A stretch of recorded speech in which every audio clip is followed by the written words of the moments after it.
The content of this video is our personal interpretation and analysis of the movie. In the event of any concern about production house or OTT streaming platforms, we are prepared to remove this video. Kindly review the description and contact us via email. Thank you. तो दोस्तों आज हम explain करने वाले हैं Z5 में आई नई web series 11/11 को। इस सीरीज का कॉन्सेप्ट थोड़ा नया है, टाइम ट्रेवलिंग से रिलेटेड है और एक मिस्टीरियस मर्डर। आप लोगों को बहुत मजा आएगा, तो ज्यादा देरी नहीं करते हैं, चलो एक्सप्लेनेशन को शुरू करते हैं। तो सीरीज के शुरुआत में हमको एक मेला दिखाया जाता है जहाँ पर हम अलग अलग तरीके के खिलौने, राइड्स, इसके साथ साथ एक पलटन को भी देखते हैं जो कि नाच गाना कर रहे होते हैं। उसमें से हम एक आदमी को देखते हैं जो कि अपने बैग से शराब पी रहा होता है। तभी उसका छोटा बेटा आता है उससे कुछ पैसे मांगने के लिए, क्योंकि उसको गेम खेलना था और उसके पापा उसको 10 रुपए दे देते हैं। फिर हम देखते हैं वो बच्चा गेम के सामने जाता है जहाँ पर उसको एक गोल चक्की को एक प्राइस के ऊपर रखना था, तो उसे वो मिल जाता। वो बहुत टाइम तक एक गोरिल्ला मास्क के ऊपर ट्राई करता है पर उसे वो नहीं मिलता। तभी पीछे से एक छोटी बच्ची आता है, उसे की उम्र की, वो उस चक्की को गोरिल्ला मास्क के ऊपर डाल देती है और वो प्राइस जीत जाती है। फिर वो छोटी बच्ची वो मास्क उस लड़के को देती भी है पर वो लड़का नहीं लेता, मे लीगो। फिर वो खिलौना फेंक दे के चला जाता है। उधर से जाने के बाद वो लड़का अपने गुस्से को शांत करने के लिए एक कॉटन कैंडी खरीदता है। तभी वो बच्ची फिर से सामने आती है और उससे कॉटन कैंडी ले लेती है मजाक में ही, और उस लड़के को गुस्सा आ जाता है और उस लड़की को वो धक्का देके नीचे गिरा देता है। तभी हम नोटिस करते हैं एक आदमी उस लड़की के पास आता है और उसे एक नया कॉटन कैंडी खरीद के देता है। उस लड़की को वो उठाता है और उसको अपने साथ लेके चला जाता है और वो अपने शरीर पे थोड़ा खुजली भी कर रहा होता है। और ये सब कुछ होते हुए वो बच्चा छुप के देख रहा होता है। और ये पूरा इंसिडेंट होता है रात के 7 बजे 25 अक्टूबर 2001 में। फिर उधर से सीन शिफ्ट होता है और हम देखते हैं कि एक मछुआरा नाव चला रहा होता है। नदी में थोड़ी दूर जाने के बाद उसका नाव थोड़ा अटक जाता है। वो फिर हाथ डाल के नीचे साफ करने की कोशिश करता है, तब वो देखता है कि एक गोरिल्ला मास्क सामने उठ के आता है और वो गोरिल्ला मास्क किसी बच्ची के फेस पे लगा हुआ था। फिर उस लड़की के बॉडी को उधर से उठाता है और जब वो उसको किनारे आके उस बॉडी के ऊपर से मास्क हटाता है, वो और कोई नहीं वही लड़की थी। फिर हमको दिखाया जाता है 2016 24 अक्टूबर रात के 9 बजे, मतलब उस इंसिडेंट से 15 साल बाद, जहाँ पर एक न्यूज एंकर कवर कर रही होती है। देश में नया कानून आ चुका है, 15 साल से जो भी अनसॉल्व केस है उनको अभी परमानेंटली बंद करा जाएगा। बहुत सारे राज्यों से प्रोटेस्ट आ रहा है और अभी हम देहरादून में हैं और ये प्रोटेस्ट धीरे धीरे और बड़ा हो रहा है। और इस प्रोटेस्ट में और एक मेन फेस बन के आ रही है संजना तिवारी, जिसकी बेटी आज से 15 साल पहले मर चुकी है। एक गुमनाम मौत उसे मिली। पुलिस ने अभी तक इस केस को सॉल्व नहीं किया, ये एक अनसॉल्व केस है। इस न्यूज को देखते हुए हम समीर भाटिया को देखते हैं जो कि अभी जनरल ऑफ पुलिस है। 15 साल पहले इसके ही देख रेख में ये केस चल रहा था, ये केस का इंचार्ज था। फिर हम उसी प्रोटेस्ट में युग आर्या को देखते हैं जो कि एक पुलिस इंस्पेक्टर था, फिर भी वो इन प्रोटेस्ट में था। उसको लगता है कि पुलिस की नाकामयाबी है कि 15 साल से ये केस सॉल्व न कर सका। हमको फिर से 3 नवंबर 2001 की सीन दिखाया जाता है जहाँ पर हम रात को देखते हैं उस बच्चे के घर में टीवी में दिखा रहा होता है अदिति तिवारी अगवा हो गई। वो हमारे देश के जाने माने लेखक के बेटी हैं। पुलिस ये बता रहे हैं कि फिरौती के पैसा मांगा एक मेडिकल फाइनल ईयर की स्टूडेंट ने। वो लड़का अभी तक 10 लाख मांग चुका है। तभी वो बच्चा अपने पापा से बोलता है कि पापा वो कोई लड़का नहीं, वो लड़की थी जिसके साथ वो बच्ची गई थी। पर उसके पापा तब दारू पी रहे होते हैं। वो इस बात को अनसुना कर देते हैं। दूसरी जगह हम देहरादून के क्लॉक टावर के नीचे देखते हैं कि माँ आर्या से बोल रही होती है, जब तक मेरी बेटी की केस सॉल्व नहीं होगी मैं आमरण अनशन करूंगी, ऑफिस के सामने ही धरने में बैठ जाऊंगी। फिर हम पुलिस स्टेशन में वामिका रावत को आते हुए देखते हैं जो कि एक डीएसपी होती है। वो आते ही अनशन को देखती है, फिर अंदर जाके अपने ऑफिसर्स को बोलने लगते हैं जल्दी ये सबको क्लियर कराओ, ये पूरे देश में चल रहा है। तब वो ऑफिसर बोल देता है कि मैम हम लाठी चार्ज कर दे। तब वामिका उसके ऊपर थोड़ा चीख पड़ती है और बोलती है ये पीड़िता है, विक्टिम के फैमिली है, इनके ऊपर लाठी चार्ज नहीं कर सकते, कभी तो दिमाग का इस्तेमाल करो। वो फिर ऑफिसर से बोलती है कि 15 साल पहले जो भी केस अनसॉल्व थे उसको मेरे सामने ले आओ, उन सबको शट डाउन लिस्ट में डालना है। तब वो ऑफिसर बोलता है आर्या एक नया ज्वाइनिंग है, उसको हमने लगा दिया है उस काम के लिए। दूसरी तरफ हम आर्या को देखते हैं जो कि पुलिस के रिकॉर्ड रूम से साढ़े 15 साल पुराने अनसॉल्व केस को एक जगह इकट्ठा कर रहा होता है। तभी हम देखते हैं कि वामिका के फोन पे उसके मदर का कॉल आ रहा होता है। बहुत टाइम तक वो बचता है, फिर आखिर में वो उठाती है। वही उसकी मॉम सेम बात करने लगी, तुम आज ना बोल के ऑफिस चले गए, तुमको देखने के लिए लड़के लोग आएंगे। तब वामिका बोलती है आपको तो सब कुछ पता है। तभी उसकी मदर बोलती है वो नहीं आएगा, 15 साल हो चुका है। फिर वामिका फोन काट देती है। फिर हम देखते हैं कि आर्या ऑफिस के अंदर आता है और रद्दी की तरह सारे पुराने फाइल्स वामिका के डेस्क पर रख देती है। तब वामिका उसके ऊपर चीख पड़ती है ये क्या कोई कबार खाना है। तब आर्या भी बोल देता है कि मैम कोई रद्दी नहीं, ये पुलिस की नाकामयाबी है। तब वामिका उससे पूछती है तुमने कभी ना कहीं देखा है, तुम क्या नए ज्वाइनिंग हो। तभी दूसरा ऑफिसर बोल देता है ये तो इंटरव्यू देता है मैम, ये तो पीड़िता के साथ खड़ा रहता है, इनके बहुत चर्चे हैं, पुलिस की जॉब इनके लिए नहीं है। वो पुलिस के नाकामयाबी को और ज्यादा ग्लोरीफाई करता है। ये बात सुनने के बाद आर्या को बहुत गुस्सा आता है और सारा गुस्सा उस ऑफिसर के ऊपर फूटता है। वो एक एक करके बोलने लगता है तुम तो घूसखोर हो, जो तुम वॉच यूज कर रहे हो वो तुम्हारी 2 महीने की सैलरी है और तुम्हारे पॉकेट में जो स्लिप पड़े हुए हैं वो स्पा के हैं, इतना पैसे तुम्हारे पास आते कैसे हैं, और तुम्हारे घूसखोरी के किस्से इस ऑफिस में सबको ही पता है। वामिका तब उसके ऊपर और चीख पड़ता है और बोलता है तुमको किसने हिम्मत दिया मेरे सामने ऐसे बात करने की, और तुम पुलिस कहलाने के लायक नहीं हो, तुम प्रोटेस्टर के साथ खड़े हो, ये अनसॉल्व केसेस में तुम्हारी भी नाकामयाबी है। और तुम बोल रहे थे ना कि तुम न्यू ज्वाइन हो, लोगों को अच्छे से परख लेते हो, विक्टिम पीड़ित के साथ तुम खड़े रहते हो, तो उनमें से कोई भी एक केस तुम सॉल्व करके दिखाओ, क्योंकि आपको तो लगता है इतने समय से हम झक मार रहे हैं। फिर आर्या उधर से चला जाता है और हमको फिर से 2001 का सीन दिखाया जाता है और हम सेम पुलिस स्टेशन देखते हैं और हम वही बच्चे को देखते हैं जो कि पुलिस स्टेशन आया था बोलने के लिए कि कोई लड़का नहीं एक लड़की ने उस बच्चे को किडनैप किया है, पर कोई भी पुलिस ऑफिसर उसकी बात सुनने को तैयार नहीं था और सब उसको भगा रहे होते हैं। वो एक पर्ची में भी ये सब कुछ लिख के लाया था।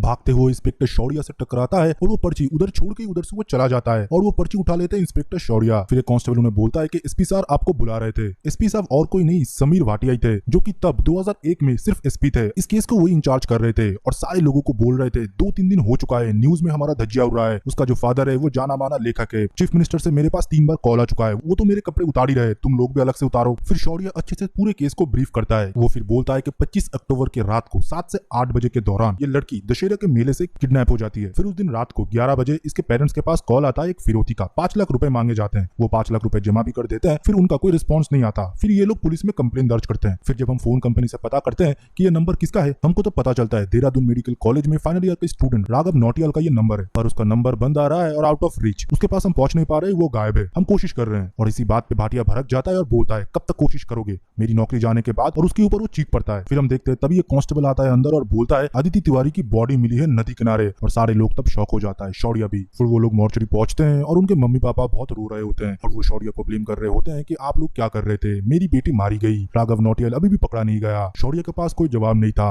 उसके मम्मी पापा के आंखों में आंसू देख के वो भी बहुत इमोशनल हो जाता है। फिर उधर से सीधा शौर्य अपने ऑफिस में आता है और फाइल पटक देता है। उसका दिमाग नहीं काम कर रहा था। तब वो नोटिस करता है कि उसके कंप्यूटर में एक स्टिकी नोट चिपका हुआ है जिसमें लिखा हुआ था 3 नवंबर पंचौली टेक्सटाइल मिल, और उसके साइड में ही एक वॉकी टॉकी पड़ा हुआ था। फिर हम शौर्य को देखते हैं जो कि अदिति की केस फाइल को हाथ में लेता है और गाड़ी में वो जाने ही वाला था तभी ऑफिस में वामिका आती है। वो बोलती है कि आज से मैं पोस्ट संभालने वाली हूँ। शौर्य तब उसके तरफ देखता है और कुछ भी नहीं बोलता, उसके कंधे पे हाथ रखता है और बोलता है आज उतना खुशी का भी दिन नहीं है मेरे लिए, पर तुम्हारे लिए बहुत खुशी का दिन है, मैं तुम्हारे लिए खुश हूँ। ये बोल के वो बाहर चला जाता है। इन दोनों में कुछ ना कुछ तो केमिस्ट्री जरूर है। फिर हम फॉरेंसिक एक्सपर्ट को देखते हैं जो कि भाटिया को बता रही होती है कि डूबने से मौत नहीं हुई है, मौत हुआ है गला दबाने से, और लड़की के शरीर में डिटर्जेंट में यूज होने वाला एक केमिकल भी मिला है। फिर वो चले जाने के बाद शौर्य और दूसरे ऑफिसर पे वो चीखता है और बोलता है ये केस मुझे सॉल्व चाहिए, राघव नौटियाल को कहीं से भी पकड़ के लाओ। तब शौर्य बोलता है कि राघव नौटियाल ने सर ये नहीं किया, वो एक स्टेट टॉपर है, इतनी गलती तो वो नहीं करेगा कि खुद के फोन से ही वो कॉल कर दे। फिरौती के सिर्फ उसने 5 लाख मांगे। जब इस लड़की की मौत हुई उसके बैंक में 10 लाख रुपए थे, तो वो 5 लाख रुपए क्यों मांगेगा, इतना छोटा रकम, जरूर उसको कोई फंसा रहा है वो।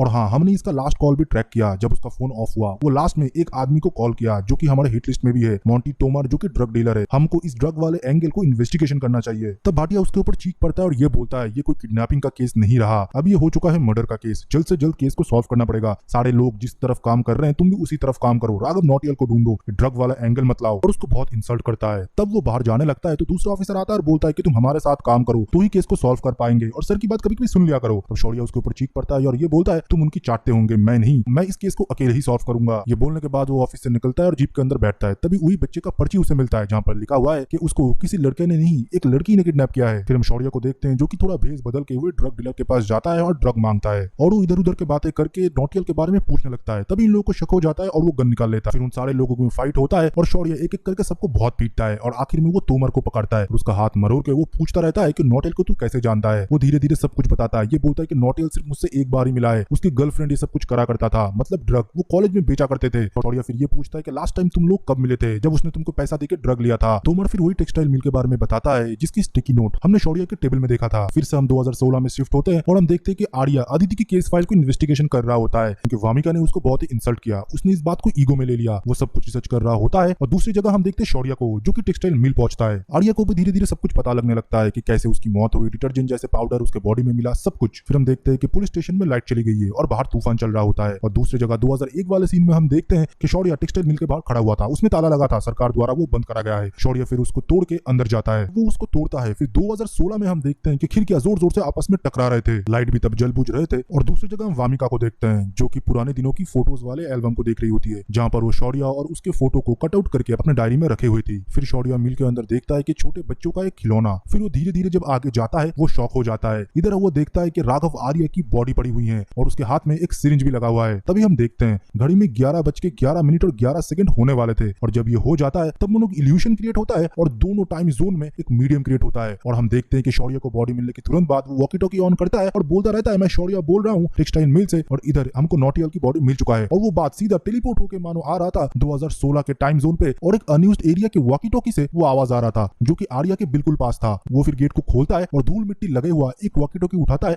जहाँ पर सिग्नल आ रहा था, और दूसरे छोर पे था शौर्य। वो उससे बोलता है कि हमको नौटियाल की बॉडी मिल चुका है, अदिति केस की मेन जो सस्पेक्ट है। पर दूसरी तरफ वॉकी टॉकी में आर्या को कुछ समझ में नहीं आ रहा था क्योंकि अदिति केस को बंद हुए 15 साल हो चुका है, तो वॉकी टॉकी में कौन है और केस का जो मेन सस्पेक्ट था तब राघव नौटियाल, उसके बारे में कौन बात कर रहा है। वो बार बार हेलो हेलो करता है और कौन हो आप ये पूछता है, आप कैसे जानते हो इसको। तब शौर्य बोलता है ड्यूटी में तू क्या नशा कर रहा है, तूने ही तो मुझे एड्रेस दिया पंचोली टेक्सटाइल फैक्ट्री के बारे में। आर्या कुछ समझ पाता और और शौर्य से कुछ पूछ पाता, तभी हम देखते कि शौर्य के सर पे एक रॉड से कोई मारता है और शौर्य नीचे गिर जाता है और तुरंत ही लाइन डिस्कनेक्ट हो जाता है और लाइट आ जाती है। तब ये कांस्टेबल आता है और बोलता है सर अब क्या कर रहे हो, ये जगह कोई जाता नहीं है और वॉकी टॉकी तो कब से खड़ा पड़ा हुआ है, ये मानो एक एंटीक पीस हो। तब आर्या बोलता है थोड़ी देर पहले ही मैंने बात किया है, कोई शौर्य करके एक ऑफिसर है। तब वो कांस्टेबल हंसता है, बोलता है सर ये हो ही नहीं सकता। वो उससे वॉकी टॉकी ले लेता है और पीछे खोल के दिखाता है कि इसमें तो बैटरी नहीं है, अब किससे बात कर रहे हो। तब आर्या को थोड़ा शौक लगता है और वो फिर से अदिति की रिपोर्ट पढ़ता है और उस मिल के बारे में पता करता है और खुद अपने बाइक से चला जाता है उस मिल की तरफ। वो जब मिल के सामने जाता है वो पूरा एबंडन हो चुका था, पूरे मिल के आसपास मानो झाड़ियां उग चुके थे। फिर भी आर्या उसके अंदर जाता है और टॉर्च लेके एक एक कोना देखता रहता है। बीच बीच में उसको डर भी लग रहा था। फिर कुछ चमगादड़ उसे डरा देते हैं और वो एक जगह वो झटके से गिर जाता है। तब जब वो टॉर्च लेके अपने साइड में देखता है, वो देखता है कि स्केलेटन जिसके मानो पूरे मांस निकल चुका है, वो बॉडी पूरा सड़ चुका है, कपड़े भी फट चुके हैं, चूहे खा रहा है। वो एक मिनट भी उसके अंदर नहीं रहता, वो भाग के बाहर आता है और उल्टी कर देता है। इसी के साथ एपिसोड 1 का एक्सप्लेनेशन खत्म होता है। फिर हम उसके बाद का सीन देखते हैं कि असलियत में उधर जो राघव नौटियाल होता है उसके ऊपर एक लड़की ने हमला कर दिया और उसको इंजेक्शन पुश करके बेहोश कर दिया। फिर उसके बॉडी को उधर रखने दिया और हमको आगे दिखाया जाता है प्रेजेंट टाइम में, लाइक 2016 में क्या होता है। आर्या वामिका को कॉल कर देता है और वामिका अपने टीम को लेके अगले दिन आ जाती है इन्वेस्टिगेशन करने के लिए। वो शॉक हो जाती है कि किसी को नहीं पता एक बंद हुए मील में राघव नौटियाल की बॉडी हमें मिलेगा, पर तुम्हें कैसे पता चल गया। ऊपर से मीडिया प्रेस भी इधर आ गए। वो बोलता है मुझे एक क्लू मिला था, उसके थ्रू ही मैं पहुंचा, पर वो क्लू नहीं बताता। फिर हम आर्या को देखते हैं जो कि अपने रूम में बैठ के खाना बना रहा होता है। तभी फिर से रात के 11 बज रहे थे, लाइक 11:11 और 11 सेकंड। तभी फिर से वो ट्रांसमिट ऑन होता है और वॉकी टॉकी एक्टिवेट हो जाता है। तभी हम शौर्य को देखते हैं जो कि घायल था, उसके पेट से बहुत खून निकल रहा था। आर्या शौर्य सर के बारे में पूछता है और अदिति के इसके बारे में कि उसका मर्डरर कौन है, पर शौर्य बताता है कि ये मेरा आखिरी ट्रांसमिट है, नेक्स्ट ट्रांसमिट तुमको 1990 वाले से करना पड़ेगा और मैं अब नहीं रहूंगा, तुम मुझे याद दिलाना और मुझे कांटेक्ट करते रहना। मतलब शौर्य समझ चुका था कि ये ट्रांसमिट कैसे ना कैसे तो होता है, अगर वो इस टाइम ड्यूरेशन में मर जाता है तो जो पिछले टाइम ड्यूरेशन वाला शौर्य है वो जरूर कनेक्ट कर पाएगा। और ये केस 1990 से जुड़ा भी हुआ है और शौर्य का वॉकी टॉकी बंद होते के लास्ट मिनट में वो बोल देता है कि इसके गर्लफ्रेंड ही इसके पीछे जुड़ा हुआ है, उसको इन्वेस्टिगेट करो। आर्या पहले स्टेशन आता है और पता करता है कि शौर्य कौन है और पुराने सारे रिपोर्ट निकालता है। उसको पता चलता है कि शौर्य केस के ऊपर काम कर रहा था, पर ये केस अभी भी अनसॉल्व्ड है। फिर तुरंत वामिका आ जाती है और उसका कॉलर पकड़ लेती है और बोलती है तुझे कुल्लू के बारे में कैसे पता कि उस टेक्सटाइल मिल में ही उसकी बॉडी मिलेगी, राघव नौटियाल की। वो फिर बताता है अदिति के शरीर में जो केमिकल मिले हैं वो की टेक्सटाइल मिल में ही मिल सकते हैं, फैक्ट्री में मिल सकते हैं, और हमारे सिटी के बाहर एक ही फैक्ट्री मिल है जो कि सालों से बंद पड़ा हुआ है और केस भी 15 साल पुराना है। मुझे गट फीलिंग आया, इसीलिए मैंने चेक करने के लिए गया और मुझे मिल गया, और जो बॉडी मिला है वो राघव नौटियाल का है क्योंकि वही प्राइम सस्पेक्ट था। और हमको उसका गर्लफ्रेंड वाला एंगल भी चेक करना चाहिए क्योंकि वो भी कॉलेज में ड्रग सप्लाई करा करती थी और मैं एकदम श्योर हूँ वही किडनैपर है। वामिका पूछती है तुझे कैसे पता। वो बोलता है कि उस दिन मेले में मैं भी था, मतलब वो जो छोटा बच्चा था जो कॉटन कैंडी खरीद रहा था, उस गोले को उस चिंपांजी के मास्क के ऊपर रख रहा था, वो और कोई नहीं आर्या होता है और वो छोटी बच्ची अदिति। मैंने सबको समझाने की कोशिश की, बहुत बार बोला भी, पर कोई मेरे बातों पे यकीन नहीं करता। फिर हम सीनियर्स पुलिस ऑफिसर्स को भी देखते हैं, वो सारे लोग डिस्कस करते हैं और आर्या उन लोगों को सब कुछ बताता है और ये बोलता है अभी उसकी गर्लफ्रेंड एक हॉस्पिटल में नर्स का काम करती है, हमको उसको उठाना चाहिए और उसका लॉकर वगैरह चेक करना चाहिए। दूसरी जगह हम राघव नौटियाल की गर्लफ्रेंड को देखते हैं जो कि न्यूज देख रही थी क्योंकि न्यूज चैनल के सामने भी आर्या ने सब कुछ कन्फेस कर दिया, लोगों को बता दिया कि उसके खिलाफ हमारे पास स्ट्रॉन्ग एविडेंस है, हम पहुंच रहे हैं। फिर क्या था, पुलिस उसे उठा लेती है और कन्फेशन करने के लिए बोलती है क्योंकि एक दिन बचा हुआ था। ये जो 15 साल वाले केसेस थे वो बंद करने के लिए पुलिस के पास सिर्फ एक दिन थे। पहले तो वो कन्फेस नहीं करती, बाद में सारा एविडेंस दिखाया जाता है कि तुमने जब उसके सर पे मारा था उसने एक आई ग्लास पहना हुआ था, उसके ऊपर तुम्हारा खून है और डीएनए तुम्हारे साथ मैच कर रहा है, इसी के साथ और सारे एविडेंस भी तुम्हारे खिलाफ है। बॉडी इतने सालों से किसी को मिली नहीं इसलिए तुम पकड़ी नहीं गई। आखिर में उसको सच मानना पड़ता है और वो ड्रग के नशे में ये सब कुछ कर रही थी, उसको ड्रग चाहिए था इसलिए उसने अदिति को किडनैप किया एंड फिरौती के पैसे मांगे और वो पैसे राघव नौटियाल के बैंक में आए थे। बैंक में से पैसा जब निकाल के उसको उसने दिया, उसका लालच और बढ़ गया, वो और पैसे डिमांड करने लगी। राघव जब उसको रोकने लगा उसको मार दिया और बच्चे को भी उसने नदी में फेंक दिया। लाइक ड्रग के नशे ने क्या क्या करा दिया और इतने टाइम से ये केस अनसॉल्व था। दूसरी जगह हम न्यूज में भी देखते हैं सरकार ने ये लॉ जो है वापस ले ली क्रिमिनल एक्टिविटी के लिए, बाकी सारे चीजों के लिए लागू होता है क्योंकि क्रिमिनल केसेस कभी भी सॉल्व हो सकते हैं, कोई भी आके उसको सॉल्व कर सकता है और कोई भी क्रिमिनल को इसकी वजह से कोई भी बेनिफिट नहीं मिलना चाहिए। अदिति की माँ उसको देख के बहुत भावुक हो जाती है और उसे मारने की कोशिश करती है और बहुत रोती है। वामिका उसे संभालती है और आर्या भी रात को कैंडल मार्च में जाता है। फिर से हमको फ्लैशबैक दिखाया जाता है कि मेले में क्या हुआ था। आर्या का और अदिति का 2 पल का जो टाइम था वो फिर से हमको देखने को मिलता है। आर्या भी बहुत इमोशनल हो जाता है। फिर हम वामिका को देखते हैं जो कि शौर्य के घर गई थी। वो घर जाने के बाद उसके पुराने फोटोज को देखती है और उसको पुराने दिन याद आ जाते हैं। कैसे जब वो फर्स्ट ज्वाइनिंग होती है शौर्य ने उसको बहुत अच्छे से संभाला और उसको बोला कि उसने चिंता मत लो, मैं सब कुछ सिखा दूंगा। तब से वामिका के मन में शौर्य के लिए थोड़ा सा सॉफ्ट कॉर्नर है। फिर प्रेजेंट में हम देखते हैं वामिका उसके पापा से मिलते हैं और वो दोनों बहुत टाइम से बातें करते हैं, मतलब वामिका उसके फादर को जानती है। दूसरी जगह हम वाटिया को देखते हैं जो कि भी पुलिस हेड है। वो अपने जूनियर से बोलता है इस बंदे ने केस सॉल्व कर लिया, अभी शौर्य के बारे में भी सब कुछ पता चल जाएगा, तूने शौर्य के साथ क्या किया है वो तो सिर्फ हम दोनों को पता है, वो केस बाहर बाहर ना आए, इन लोगों को उस केस से भटका के और एक स्ट्रॉन्ग केस दे दो। फिर हम देखते हैं कोल्ड केसेस के ऑफिस को, जो कि इन लोगों को अलर्ट हुआ था इन सारे केसेस को सॉल्व करने के लिए। जो पुलिस ऑफिसर आता है और बोलता है तुम लोगों को टाई एंड डाई केस के बारे में पता है, वो अब तक का सबसे स्ट्रॉन्ग अनसॉल्व केस है, तुम लोगों को वो सॉल्व करना चाहिए और इसको हाई प्रायोरिटी में रखो। वो केस के बारे में थोड़ा बताता है। 20 से 25 साल के अंदर लड़कियां जो रात को अकेली निकलते हैं, लाल कलर की कुछ सूट सलवार पहन के, उसके ऊपर ये किलर हमला करता है। उसको पहले गला घोट के मारता है, फिर उसका मेकअप बिगाड़ देता है और उसके हाथ पैर को बात की उधर ही छोड़ देता है। अभी तक उसने बहुत मर्डर किए हैं पर हमको कोई भी एविडेंस नहीं मिला, ना गले पे हाथ का कोई निशान मिला। अभी भी ये सारे केस अनसॉल्व्ड है, तुम लोगों को यही सॉल्व करना है बस। क्योंकि 3 साल तक सिर्फ एक किलर एक्टिव रहा, फिर ये सब कुछ करना उसने बंद कर दिया, मतलब किलर अभी भी बाहर ही घूम रहा है। फिर हमको दिखाया जाता है रात को बंजोरिया के जंगल में, जहाँ पर हम शौर्य को भी देख पाते हैं। ये 1990 के 9 अगस्त वाला सीन है जहाँ पर शौर्य एग्जिस्ट करता है। जगह मारिया को भी देखते हैं जो कि कमरे में होता है, और फिर से 11-11 बजते हैं और वॉकी टॉकी एक्टिवेट हो जाता है। ये लोग जंगल में लाश को ही ढूंढ रहे थे, टाई एंड डाई वाले। तभी आर्या फोन उठा के बोल देता है आप शौर्य अफसर बोल रहे हो ना, पर अभी मैं बंजोरिया के जंगल में हूँ, आप कौन हो? वो बोलता है मैं एसआई आर्या हूँ। आर्या फिर उसे सलूट देता है। तब आर्या बता देता है कि उधर लाश कहाँ मिलेगा, पुल के नीचे, और ये भी बता देता है कि लास्ट केस आपको नवंबर 9 को मिलेगा, वो आपको मिलेगा हरवाला रेलवे स्टेशन के पीछे। तभी 1 मिनट का ट्रांसमिट कट जाता है। आर्या को पता था ये कॉल ट्रांसमिट हो रहा है, अब वो हो रहा है 1990 में, और जो भी केसेस थे मतलब टाई एंड डाई वाले, वो हेल्प करना चाहता है कि उन विक्टिम्स को शौर्य बचा ले पहले से ही, क्योंकि वो इधर बैठ के उनको बता रहा है कि कहां पर कब क्या कुछ होगा। तो अगर पास्ट बदलेगा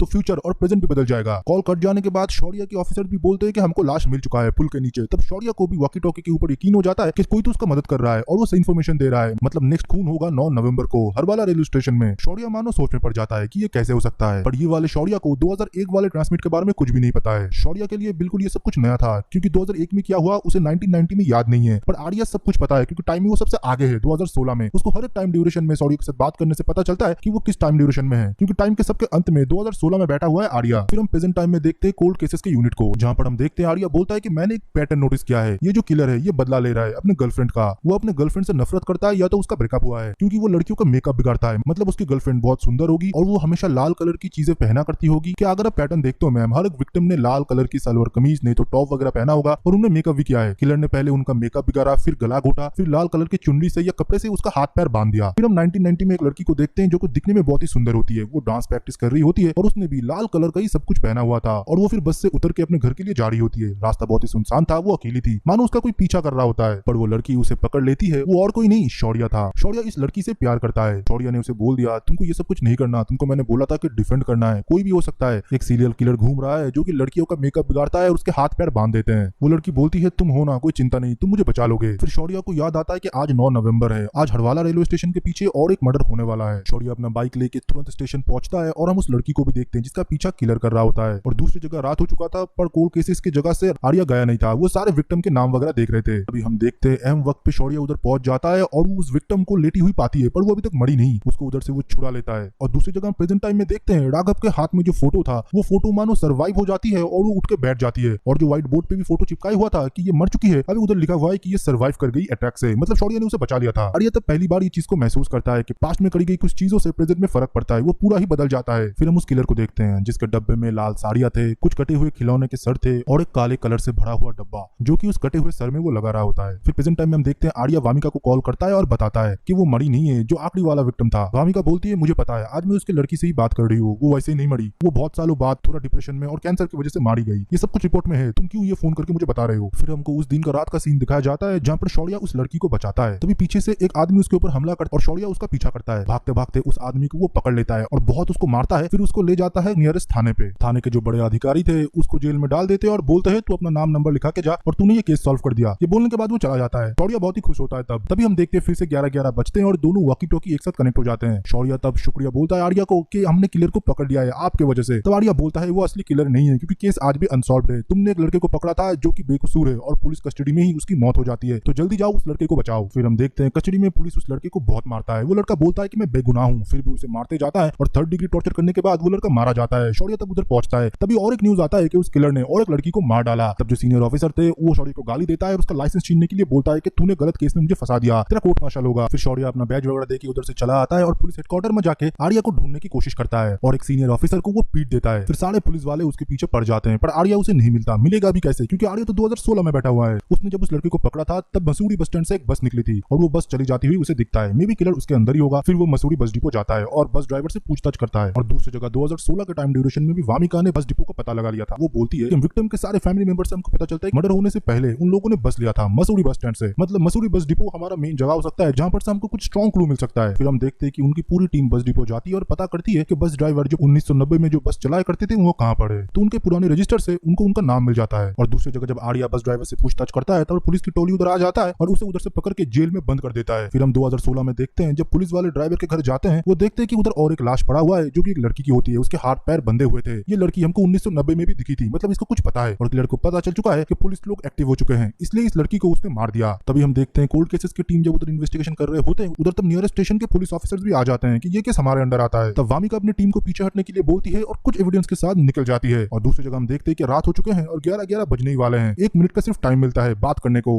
फिर 11:11 बजते हैं पर इस बार शौर्या जेल में है। उसका वॉकी टॉकी टेबल में रखा हुआ है और पुलिस स्टेशन तब खाली है। रात का टाइम था और आर्या तब ट्रांसमिट में बोलता है कि ये किलर और एक मर्डर करने वाला है। तभी वो उसका गर्लफ्रेंड का नाम बताता है। शौर्या तब छटपटाता रहता है। वो बोलता है कि उसको बचाना पड़ेगा पर मैं जेल के अंदर हूँ। और दूसरी जगह हम उसके गर्लफ्रेंड को देखते हैं जिसके पीछे किलर पड़ चुका है। शौर्या खुद को गिल्टी फील कर रहा था क्योंकि आज उसका मूवी डेट था पर वो नहीं जा पाया काम बोल के क्योंकि शहर में इतने मर्डर हो रहे हैं और उसके साथ होता तो आज उसके साथ ये ना होता। फिर हम देखते हैं शौर्या एक्टिंग करता है मरने की। तो पुलिस लोग आके जब उसका लॉकअप खोलते हैं वो तुरंत उधर से उन लोगों को धक्का देके भाग जाता है और अपने गर्लफ्रेंड को बचाने के लिए वो तुरंत अपना बाइक लेके चला जाता है। आर्या टाई एंड डाई वाले फोटो को देखता रहता है कि इधर भी प्रेजेंट बदल जाएगा, उसकी गर्लफ्रेंड सर्वाइव कर जाएगी। पर बहुत देर हो चुकी थी। शौर्या जब तक पहुंचता है किलर ने अपना काम कर दिया था, उसने उसके गर्लफ्रेंड को मार दिया था। शौर्या फूट फूट के रोता है और वो अंदर से पूरा टूट जाता है। वो खुद को ही ब्लेम करता रहता है कि वो अगर काम के लिए ना गया होता तो आज उसकी गर्लफ्रेंड जिंदा होती। वो उससे बहुत प्यार करता था। तभी उधर पुलिस आ जाते हैं और शौर्य को उधर से भागना पड़ता है। तब पुलिस ऑफिसर बॉडी को पकड़ के बोलते हैं कि बॉडी भी गर्म है, कातिल आसपास ही होना चाहिए। तभी हम देखते हैं उसी लड़की को जो कि बस डिपो में था और 2016 में उसको किलर ने मार दिया था। वो फिर उस जगह से भागती रहती है। मतलब इसका कोई ना कोई कनेक्शन तो मर्डर के साथ होगा। फिर हमको प्रेजेंट टाइम दिखाया जाता है जहाँ पर उस लड़की की बॉडी को पोस्टमार्टम करा जाता है। वामिका खून देख के उल्टी कर देती है। तभी हम देखते हैं रूम से बाहर चली आती है और सीढ़ी में बैठ जाती है। फिर से हमको फ्लैशबैक दिखाया जाता है जहाँ पर ऐसा है पहले बार खून देख के वो बैठी हुई थी। तभी शौर्य ने उसको संभाला था। फिर हमको प्रेजेंट टाइम में दिखाया जाता है पोस्टमार्टम रिपोर्ट के बाद वो बताते हैं जो पहले मर्डर हुए थे टाई एंड डाई वाले केसेस पे उनका पैटर्न कुछ अलग है और इसका पैटर्न कुछ अलग है। ये गला दबाने की वजह से नहीं मरी, वो मरी है इनहेल की वजह से। वो सांस नहीं ले पा रही थी, किसी ने उसके मुंह के ऊपर प्लास्टिक डाल दिया था, सांस नहीं ले पा रही थी वो, फिर उसका गला दबाया गया, फिर उसके हाथ पैर बांधा गया। वामिका अपनी टीम को सब कुछ बताती है और ये बोलती है ये दिखाने के लिए कि ये टाई एंड डाई वाला ही केस है, कोई इस चीज को हमारे सामने प्लान कर रहा है कि हमको लगे कि पुराना किलर वापस आ चुका है। तभी वामिका की टीम से एक आदमी बताता है जिस दिन हमने बस ड्राइवर के घर में गया था और जहाँ पर हमको वो लाश मिला उस दिन उसके सामने से एक बारात जा रहा होगा, कोई ना कोई जरूर वीडियो बना रहा होगा। हो सकता है कि बस ड्राइवर उस वीडियो में आ जाए, हमको कैसेट मंगाना चाहिए। और दूसरी जगह आर्या फिर से बस डिपो जाता है और पूछताछ करता है पर उसके उधर से कुछ हाथ नहीं लगता। तभी और एक बस ड्राइवर बोलता है कि आप बलवंत और दिलशन मैडम के बारे में पूछना चाहते हो ना, कुछ दिन पहले बलवंत आया था और दिलशन मैम से झगड़ा कर रहा था। दिलशन मैडम तब बोल देती है तेरे बारे में पुलिस को सब कुछ बता दूंगा और उन दोनों में थोड़ा बहस हो जाता है। और ये सब कुछ इन्फॉर्मेशन देने के बाद आर्या से वो कुछ पैसा मांगता है। तब आर्या बोलता है पुलिस वाले से तू पैसा मांगेगा और उसे भगा देता है। दूसरी जगह हम वामिका को देखते हैं जो कि उस बस ड्राइवर का दूसरे घर का पता लगा लेता है। तब उसको पता चलता है कि वो किसी हॉस्पिटल में भर्ती है उसके बेटे के साथ। और दूसरे ऑफिसर को वीडियो कैसेट में भी बस ड्राइवर का फोटो मिल जाता है और उन लोगों को 100% शक जाता है बस ड्राइवर के ऊपर। और दूसरी जगह आर्या को देखते हैं जिसको पता चलता है कि उसने पहले ही बस डिपो का काम छोड़ दिया था। वो फिर एक गैराज में काम करने के लिए गया। उस गैराज में आर्या जाता है और पता करता है कि ब्रह्मदत्त का इधर ही काम करता है। वो आदमी तब बोलता है काम करता नहीं जी, वो काम करता था, बहुत ही काम चोर है, काम में नहीं आता। और धीरे धीरे उसको डिस्क्रिप्शन देने लगता है। इस जगह तो इन लोगों को पूरे यकीन हो चुका था कि ब्रह्मदत्त ही किलर है, पर आर्या को लगता है कि वो किलर नहीं है क्योंकि जो पैटर्न ये बता रहे हैं वैसा वो नहीं है। फिर हम देखते हैं कि वामिका हॉस्पिटल पहुंचती है और दूसरी जगह आर्या बाइक चला रहा होता है। वो अपने दूसरे ऑफिसर को फोन करके बताता है कि ब्रह्मदत्त किलर नहीं है, ब्रह्मदत्त की एज अभी 80 का होगा, अगर तुम 15 साल को रिवर्स भी करोगे तब वो बहुत ही मिडिल एज का था और जो खून कर रहा था वो कोई यंग था। और मैंने पता किया है वो ब्रह्मदत्त नहीं है, जो डिस्क्रिप्शन ये लोग दे रहे हैं वो कोई दूसरा आदमी है। गाड़ी चलाते चलाते एक एक्सीडेंट हो जाता है और आर्या नीचे गिर जाता है। तभी 11:11 बज रहे थे और 1990 में हम देख रहे हैं कि अपने घर में छुप के शौर्या बैठा हुआ था और वो रो रहा था क्योंकि उसकी गर्लफ्रेंड मारी जा चुकी है। तभी दोनों वॉकी टॉकी फिर से कनेक्ट होता है पर वो फोन नहीं उठाता। तभी इधर से आर्या फोन उठाता है और बोलता है कि आपको बस ड्राइवर के बारे में पता होगा जो बस डिपो में आपको मिला था, उसके साथ कोई ना कोई कनेक्शन होगा। पर आर्या बहुत ही घायल था और 1 मिनट का ही कन्वर्सेशन हो पाता उससे पहले ही कट जाता है फोन। और शौर्य को लगता है कि बस ड्राइवर ने ही उसके गर्लफ्रेंड को मारा है, इसलिए वो बस ड्राइवर का पता पूछता है लोगों से और उसके घर की तरफ गाड़ी लेके चला जाता है। वो गाड़ी लेके बस ड्राइवर के घर में पहुंचता है पर उधर घर के अंदर कोई भी नहीं था। वो घर में जाके वही डिस्टर्बिंग सामान पाता है, वो साड़ियां, कटे हुए डॉल के सर और काले कलर का रंग। वो एकदम श्योर हो जाता है कि बलवंत ने उसके गर्लफ्रेंड को मारा है और वो गुस्से से आग बबूला हो जाता है। उसी जगह वामिका हॉस्पिटल के अंदर जाती है और रिसेप्शन में पूछती है कि बलवंत कौन से कमरे में भर्ती है। उसे पता चलता है वो तो भर्ती नहीं है, उसका बेटा भर्ती है और वो रूम नंबर ले लेती है और भागते हुए इस कमरे की तरफ जाती है। दूसरी जगह हम देखते हैं कि शौर्य को बस ड्राइवर मिल चुका था। वो उसे बहुत पीटता है, पीटते पीटते उसको वो जान से ही मारने वाला था। और हम प्रेजेंट टाइम में देखते हैं कि वामिका कमरे के अंदर आ जाती है और गन पॉइंट पे रख के वो देखती है ये तो कोई और है। और जब वो प्रिस्क्रिप्शन देखता है उधर नाम लिखा था बिरजू, जो कि इसका बेटा है। फिर हमको पास्ट में दिखाया जाता है जब शौर्य ब्रह्मदत्त को मार रहा होता है, पीछे से कोई उसका गला पकड़ लेता है एक गमछे से और उसे मारने की कोशिश करता है। वो और कोई नहीं बिरजू होता है। अभी प्रेजेंट टाइम लाइन में भी बिरजू को पूछा जाता है और वामिका को वो पकड़ लेता है और उसे मारने की कोशिश करता है। फिर वामिका फाइट बैक करती है और कैसे भी उसके चंगुल से खुद को छुड़ा लेती है। तभी उधर दूसरे पुलिस ऑफिसर एंड आर्या भी पहुंच जाते हैं। तभी पुलिस वाले उसे पकड़ लेते हैं और वामिका बोलती है मुझे पता है कि यही किलर है, ब्रह्मदत्त नहीं। और ये समझ भी नहीं आ रहा है कि कैसे ये सब कुछ हो रहा है। तभी आर्या बताता है, ये मैं बताता हूँ। जब ये बहुत छोटा था वो पहले से डिस्टर्ब रहा करता था कि माँ दूसरी जगह काम करता था और इसके पापा बस डिपो पे। ये हमेशा घर में अकेला ही रहा करता था। वो जब छोटा था तभी से थोड़ा साइको टाइप का था। इसके घर में रोज कलेश हुआ करते थे। इसके बाप इसके माँ को मारा करता था और ये चुप के सब कुछ देखता था और डॉल के सर निकाला करता था। वो गुस्से से कुछ कर नहीं पाता। पर एक दिन उसकी माँ ने डिसाइड किया कि घर छोड़ के वो चला जाएगा। उस दिन वो अच्छे से सज धज के लाल चुन्नी पहन के निकल ही रहा था, तभी ये उसकी माँ के साथ झगड़ा कर लेता है। तभी उसकी माँ एक लाल चुन्नी से उसके हाथ और पैर बांध के वो निकल जाती है और फिर कभी भी लौट के नहीं आती। और ब्रह्मदत्त ने भी उसे ढूंढने की कोशिश नहीं किया। उसका बेटा अकेला घर पे न रह जाए इसलिए जब वो बस चलाता था अपने बेटे को भी साथ लेके जाता था। पर उसके बेटे को मानो डिसऑर्डर हो जाता है। वो किसी सुंदर लड़की को देखता है तो उसे गुस्सा आ जाता है, उसे वो मारने लगता है। इन सब के चलते धीरे धीरे जब वो बड़ा होता है, ब्रह्मदत्त इन सारे बिहेवियर से बहुत परेशान हो चुका था। इसलिए एक पेंट के कारखाने में जहाँ पर गाड़ी को भी मरम्मत होता है, उधर मालिक को कुछ पैसे देख के अपने बेटे को काम में लगा देता है। पर उधर जब वो लाल कलर को देखता है फिर से उसका डिसऑर्डर सामने आने लगता है और वो थिनर का नशा करने लगता है। धीरे धीरे वो नशा इतना बढ़ जाता है कि लोगों के ऊपर वो हाथ भी छोड़ देता है। तब उसके बेटे को वो लोग निकाल भी देते हैं, पर पैसा ब्रह्मदत्त ने मालिक को दिया था इसलिए वो फिर दुकान में काम करने लगा। रात को वो बस चलाता था और सुबह इस दुकान पे काम करता था। रात को जब ब्रह्मदत्त बस चलाता था तब बिरजू भी बस में बैठता था और वो शिकार करने के लिए बैठता था। कोई लड़की अगर सुनसान जंगल एरिया में या कहीं सुनसान जगह पे उतर जाती थी उसके साथ वो भी उतर जाता था। फिर उस लड़कियों को पीछे से वो दबोचता था, उनका गला घोटता था, फिर उनका चेहरा खराब करता था, फिर लाल चुन्नी से उनके हाथ पैर बांध देता था। इसका ये एक डिसऑर्डर है। तभी एक ऑफिसर आता है और बोलता है, मैडम अब टीवी देखो। तब टीवी में दिखा रहा था breaking news, tie and dye वाले केसेस पे 26 साल बाद उसका मेन किलर पकड़ा गया है। वो और कोई नहीं ब्रह्मदत्त होता है जो सब कुछ कंफ्यूज कर लेता है और अपने बेटे को बचा लेता है। फिर टेक्निकली बिरजू को ये लोग कुछ नहीं कर सकते थे क्योंकि उनके पास कोई एविडेंस नहीं था। फिर आर्या जाता है ब्रह्मदत्त के कन्फेशन लेने के लिए और उसे सारा फोटोज दिखाता है जिनकी मौतों के लिए बिरजू जिम्मेदार है। वो बोलता है एक लड़की है जो कॉलेज में पढ़ती थी, अपना घर चलाती थी, उसके माँ बाप नहीं थे, उसके दोनों बहनें भी थे, वो तेरे बेटे ने मार दिया। एक लड़की की शादी होने वाली थी, एक तो बच्ची थी, तू देख तू किसको बचा रहा है, अभी भी टाइम है, सच बोल ले। ब्रह्मदत्त को बहुत तोड़ता है। ब्रह्मदत्त तब बोलता है मेरी बेटे की क्या गलती थी, आज देखो हॉस्पिटल बेड में पड़ा हुआ है, चल भी नहीं सकता, इतने सालों से वो हॉस्पिटलाइज है। आज से 26 साल पहले एक पुलिस ऑफिसर आया था कातिल को ढूंढने के लिए और वो मेरा बेटा का पीछा करता गया और उसे पकड़ लिया। हमको फिर से फ्लैशबैक दिखाया जाता है जहाँ पर ब्रह्मदत्त के घर में शौर्या उसे मार रहा होता है, उसका बेटा उसका गला घोटता है। तब शौर्या उसका पीछा करता है और पीछा करते करते एक कंस्ट्रक्शन एरिया में वो जा पहुंचते हैं। वो उसके लड़के बिरजू को बहुत मारता है और उसके मुंह से खून भी निकल आता है। तो ब्रह्मदत्त आता है और पीछे से शौर्या के ऊपर हमला करता है। शौर्या तब नीचे बैठ जाता है और बोलता है तू किसे बचा रहा है, ये हैवान है, 9 लड़कियों का खून किया इसने। ब्रह्मदत्त बोलता है ना कोई सबूत है ना कोई गवाह, किसी ने भी नहीं देखा,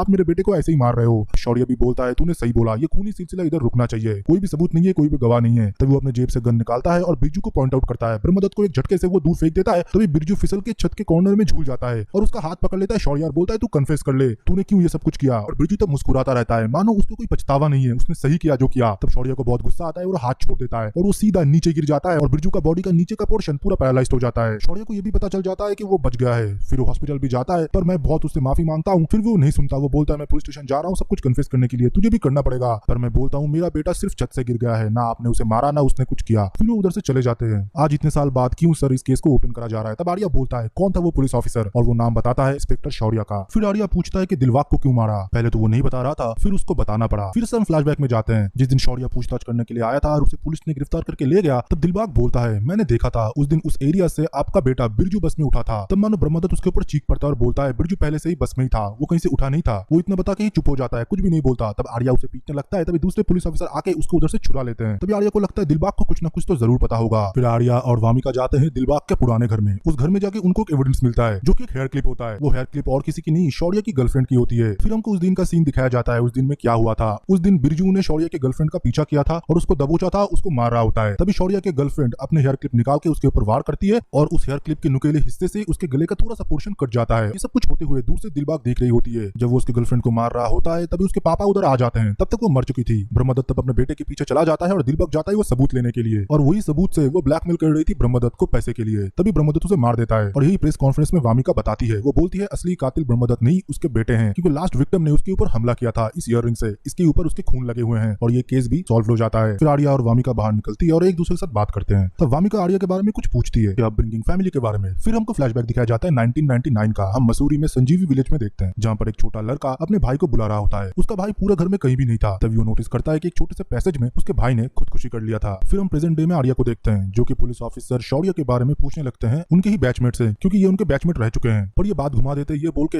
एक अनऑनेस्ट पुलिस ऑफिसर था, बहुत पैसा बरामद हुआ इसलिए कोर्ट मार्शल हो गया, आगे का मुझे कुछ पता नहीं, तुम इसके बारे में क्यों पूछताछ कर रहे हो। पर आर्या के पास कुछ जवाब नहीं था। उधर से वो चला जाता है। तभी सीनियर ऑफिसर को आर्या के ऊपर थोड़ा शक होता है कि ये क्या जानता है शौर्य के बारे में। फिर से हमको फ्लैशबैक दिखाया जाता है जहाँ पर हम पुलिस रूम को देखते हैं जहाँ पर बोला जा रहा था कि एक ट्रक को पकड़ा गया है जो कि सुल्तानिया का था। वो पकड़ा है बबलू बारूद ने और ये काम करता है धर्मवीर डबराल के लिए। सुल्तानिया और धर्मवीर के बीच बहुत तगड़ा राइवलरी है। सुल्तान के चंदन के ट्रक जब लूटे जाते हैं तब वो बदला लेने के लिए डबराल के कुछ आदमी को मरवा देता है एक शूटर के थ्रू। डबराल बहुत गुस्से में है, पॉलिटिकल कनेक्शन का यूज कर रहा है उसको पकड़ाने के लिए कि कौन शूटर था, इसको हमको जल्द से जल्द पकड़ना पड़ेगा। तभी शौर्या पुराने फाइल्स खोलता है और वो ढूंढ निकालता है एक शूटर को जो कि अभी काम नहीं करता, पर उसको वो अच्छे से जानता है। वो शमशेरा होता है जो कि एक शार्प शूटर होता है, कोई भी सबूत नहीं छोड़ता। वो सुल्तानिया के लिए पहले काम किया करता था, पर उसकी बेटी होने के बाद ये सब कुछ काम उसने छोड़ दिया। सुल्तानिया से जाके शौर्या मिलता है और सुल्तानिया बताते हैं मुझे पता है आप किस चीज के लिए मेरे पास आए हो, पर साहब मैंने बहुत पहले ये काम छोड़ दिया है। तब उसके बेटी से शौर्या मिलता है और उसकी बेटी बोलती है शौर्या अंकल मेरे पापा ने कुछ भी नहीं किया, वो पहले स्मगलिंग वगैरह किया करते थे पर मर्डर वो कर ही नहीं सकते। शौर्या बोलता है कि तुम्हें इस बारे में किसने बताया? वो बोलता है कि छोटा सा शहर है, स्कूल में इसके बारे में बातचीत हो रहा था। फिर वो बोलती है कि मैंने आज पराठे बनाए हैं, आप खा के जाना अंकल। फिर वो तीनों बैठ के खाना खाता है और उनका कोई फोटो खींचता है। वो और कोई नहीं सुल्तानी का आदमी होता है। वो सुल्तानी से जाके बोलता है ये खबरी है, पुलिस के साथ मिला हुआ है, इसको ठिकाना लगाना पड़ेगा, और सुल्तानी भी हामी भर देता है। फिर हम प्रेजेंट टाइम में आर्या को देखते हैं जो कि मोहित कुल्लर नाम के एक आदमी से जाके मिलता है, क्योंकि उसके गवाही की वजह से ही शौर्या को कोर्ट मार्शल हुआ था। वो उससे जाके पूछता है कि शौर्या के बारे में तुम क्या जानते हो? वो बंदा पहले थोड़ा घबरा जाता है और बोलता है सर ये बहुत पुराना केस है, वो बहुत रिश्वत मांगते थे तो मैंने कंप्लेन कर दी, और आपको तो बाकी का केस पता ही है उनके केबिन से कितना पैसा बरामद हुआ। आर्या उधर से चला जाता है और सीधा वो बंदा कॉल कर देता है वही पुलिस ऑफिसर को जो कि शौर्या का बैचमेट होता है। वो बोलता है कि आपका ही ऑफिसर आया था आर्या, मुझसे पूछताछ कर रहा था, पर मैं वही बयान देता गया जो मैंने 15 साल पहले दिया था। तब वो ऑफिसर बोलता है उसे कुछ भी पता नहीं चलना चाहिए और मुझे बार बार फोन मत करना। फिर हम उस दिन रात को देखते हैं, फिर से 11 बजे कॉल कनेक्ट होता है और शौर्या और आर्या दोनों एक साथ बात करते हैं। तभी शौर्या आर्या से मदद मांगता है कि रिसेंटली बबलू बारूद वाले केस में बता सकते हो कि खूनी कौन है? आर्या बोलता है मुझे इस केस के बारे में कुछ भी नहीं पता, अगर आपको कुछ भी जानना हो, और 20 सेकंड ही बचे हुए हैं। वो सिर्फ बोलता है कि हमारे पास सिर्फ एक टायर के मार्क्स एविडेंस है। तब आर्या बोलता है टायर के मार्क्स के आप सैंपल ले सकते हो। वो कुछ मेथड बता देता है जिस मेथड को यूज करके आप टायर के मार्क्स इजीली ले सकते हो, पर वो टेक्नोलॉजी उस टाइम ड्यूरेशन में एग्जिस्ट नहीं करते। तभी फोन कट जाता है। तभी शौर्या उस जगह जाता है और टायर के मार्क्स वही टेक्नोलॉजी से ले लेता है और उसे पता चलता है कि ये गाड़ी और किसी की नहीं शमशेरा का होता है। शमशेरा अपने बेटी के साथ पूजा में गया था। तभी सुल्तानिया के आदमी भी उसे पकड़ने के लिए गए थे और शौर्या भी। शौर्या फिर शमशेरा को देख लेता है और उसे पकड़ने के लिए भागता है। तब तक सुल्तानी का आदमी छुप चुका होता है। शौर्या फिर शमशेरा को बोलता है तू कबूल कर ले, तूने ये सब कुछ किया है। तब तक उसकी बेटी आ जाती है और कोई तो स्नाइपर दूर से शमशेरा के ऊपर पॉइंट आउट करा हुआ था, वो गोली चलाता है और उसकी बेटी आगे आ जाती है और उसकी बेटी मर जाती है और शमशेरा को 15 साल की जेल हो जाती है। आज हमको प्रेजेंट में दिखाया जाता है कि सुल्तानिया का बेटी एक रिहाब में है, वो उससे मिलने के लिए गए थे। सुल्तानिया अपने बेटी से बहुत प्यार करता है। वो बोलता है बेटी मैं तुमको जल्दी घर लेके जाऊंगा, तुम ठीक हो जाओ। फिर उधर से हम देखते हैं पुलिस हेडक्वार्टर में, जहाँ पर फोन आता है और बोला जाता है कि सुल्तानिया का बेटी का किडनैप हो चुका है और आज ही 15 साल पूरे होते हैं। शमशेरा जेल से बाहर निकलता है और बाहर निकलते ही वो सुल्तानिया की बेटी को किडनैप करता है। और आर्या ने ही पिछले ट्रांसमिशन में शौर्या से बात किया था इस केस के बारे में। वो जब फिर केस फाइल पढ़ता है उसे सब कुछ पता चल जाता है कि सुल्तानिया के लोग ने ही उसके ऊपर गोली चलाया और शमशेरा की बेटी मर गई। तो शमशेरा बदला लेने के लिए आज उसके बेटी को किडनैप कर रहा है। और उसने जब पता भी किया कि शमशेरा जेल से छूट चुका है और सीसीटीवी फुटेज में भी मिल चुका है कि रिहाब से ही उसने उसको किडनैप कर लिया है और खुद का चेहरा भी दिखाया। फिर आर्या शमशेरा के जेल में जाता है देखने के लिए कि वो कैसा आदमी था। उसको तब पता चलता है कि वो 15 सालों से बदले के आग में जल रहा होता है। उसको इलेक्ट्रॉनिक्स गैजेट्स वगैरह में बहुत इंटरेस्टेड था और वो सुल्तानी के बारे में दीवार में हमेशा लिखा करता था कि कैसे उसको वो मौत देगा। फिर रात के टाइम पर सुल्तानी के पास भी कॉल आ जाता है शमशेरा की कि तुम रात को इतने बजे इस लोकेशन पे पहुंच जाओ, तुमको मैं तुम्हारी बेटी लौटा दूंगा। और दूसरी जगह हम सुल्तानी के बेटी को देखते हैं जो कि एक फ्रीजर में बंद हुई थी। उसके शरीर मानो कांप रही थी और उसका फोन सामने पड़ा था जो कि डेड ऑलमोस्ट होने ही वाला था। उसी फोन से वो फोन कर देती है अपने पापा को और कॉल ट्रेस हो जाता है। फिर रात को उसके पापा जब उस लोकेशन पे जाते हैं पुलिस भी उसको ट्रैक करते हैं और उस कॉल को भी। फिर सुल्तानी शमशेरा के सामने जाता है और वो गिड़गिड़ाता है, माफी मांगता है जो भी उसने किया। उसके बेटी को छोड़ने के लिए बोला उसने। वो बोलता है तेरी बेटी वही फ्रीजर पे है, जैसे मेरी बेटी को मारने के बाद डॉक्टर लोगों ने मॉर्चरी पे रख दिया, तेरी बेटी को मैं जीते जी रखना चाहता हूँ, जा अपने बेटी को बचा ले। तब तक नीचे पुलिस भी पहुंच चुकी थी। एक तरफ सुल्तानिया नीचे उतरता है, उस गाड़ी के सामने जाता है अपने बेटी को बचाने के लिए, दूसरी तरफ आर्या ऊपर जाता है शमशेरा को पकड़ने के लिए। तब शमशेरा बोलता है बहुत लेट हो चुका है, अब कुछ नहीं हो सकता, मैं तो 15 साल से जिंदा लाश हूँ, आज मुझे मुक्ति मिल जाएगी। फिर हम वामिका को देखते हैं जो कि वैन खोल के एसी की लाइन को ऑफ करने की कोशिश करती है। तभी आर्या को याद आता है कि शमशेरा इलेक्ट्रॉनिक्स से बहुत खेलता है, मतलब उसने कोई ना कोई जुगाड़ तो गाड़ी में लगाया होगा।